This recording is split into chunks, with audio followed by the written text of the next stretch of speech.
നമസ്കാരം. Raf talk ഫുട്ബോളിലേക്ക് എവർക്കും സ്വാഗതം. നമ്മൾ ഇന്നലെ റിപ്പോർട്ട് ചെയ്ത കാര്യം ഇപ്പോൾ കൺഫേംഡ് ആയിരിക്കുകയാണ്.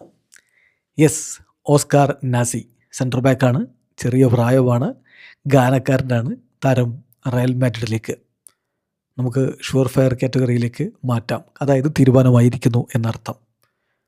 ഇപ്പോൾ മാഡ്രിഡിൽ നിന്നുള്ള മാധ്യമങ്ങൾ ഇക്കാര്യം റിപ്പോർട്ട് ചെയ്യുന്നുണ്ട്. അതുപോലെ തന്നെ Italian football journalist Fabrizio Romano ഇത് കൺഫേം ചെയ്യുന്നുണ്ട്. അദ്ദേഹത്തിൻ്റെ സ്വതസിദ്ധമായ ശൈലിയിൽ ഹിർവിഗോയൊക്കെ വിളിച്ചു കഴിഞ്ഞു. Real Madrid have agreed to sign 21-year-old Ghanaian centre back Oscar Nasi. 21-കാരനായിട്ടുള്ള താരം നിലവിൽ കളിച്ചുകൊണ്ടിരിക്കുന്നത് ഗ്രാനഡയിലാണ്. ഗ്രാനഡയിൽ നിന്ന് അദ്ദേഹത്തെ സ്വന്തമാക്കാനാണ് ഇപ്പോൾ റയൽ തീരുമാനിച്ചിരിക്കുന്നത്. 2 മില്യൺ യൂറോയാണ് അദ്ദേഹത്തിന് ട്രാൻസ്ഫർ ഫീ ആയിട്ട് കൊടുക്കുന്നത്. എന്ന് പറഞ്ഞാൽ ഭാവിയിലേക്കുള്ള ഒരു ഇൻവെസ്റ്റ്മെൻറ്റ് എന്ന രൂപത്തിൽ തന്നെയാണ് റയൽ മാഡ്രിഡ് ഈ താരത്തെ കാണുന്നത്.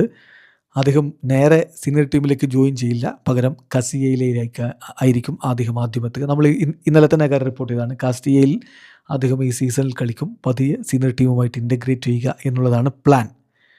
ഏതായാലും ഇതിൽ ശ്രദ്ധിക്കേണ്ട കാര്യം, ഇവിടെ 2 ജർമ്മൻ ക്ലബ്ബുകൾ താരത്തിനായിട്ട് രംഗത്തുണ്ടായിരുന്നു. അതാണ് പക്ഷേ താരം റയൽ മാഡ്രിഡിലേക്ക് വരാൻ വേണ്ടി തീരുമാനിക്കുകയായിരുന്നു. ഇപ്പോൾ മെഡിക്കലൊക്കെ കഴിഞ്ഞിട്ടുണ്ട്. ഗാന താരം ഇതാ റയൽ മാഡ്രിഡിൻ്റെ ഭാഗമാകുന്നു. ഒഫീഷ്യൽ പ്രഖ്യാപനം പിന്നാലെ വരും. ഓൾറെഡി ഗാനയ്ക്ക് വേണ്ടി ഒരു അന്താരാഷ്ട്ര മത്സരം അദ്ദേഹം കളിച്ചിട്ടുണ്ട്. ഗ്രാനഡയിലൂടെ തന്നെയായിരുന്നു അദ്ദേഹത്തിൻ്റെ യൂത്ത് കരിയർ. അവിടെ നിന്ന് അവരുടെ ക്ലബിലൂടെ തന്നെ അദ്ദേഹത്തിൻ്റെ സീനിയർ കരിയർ ആരംഭിച്ചു. വളരെ ഭാവിയുള്ള താരമായിട്ടാണ് 21-കാരനായിട്ടുള്ള സെൻറ്റർ ബാക്കിനെ പരിഗണിക്കുന്നത്. വീഡിയോ അവസാനിക്കുന്നത്. ഫുട്ബോൾ ലോകത്തെ കൂടുതൽ വിശേഷങ്ങളുമായി റാഫ് ടോക്സിൽ എത്താം.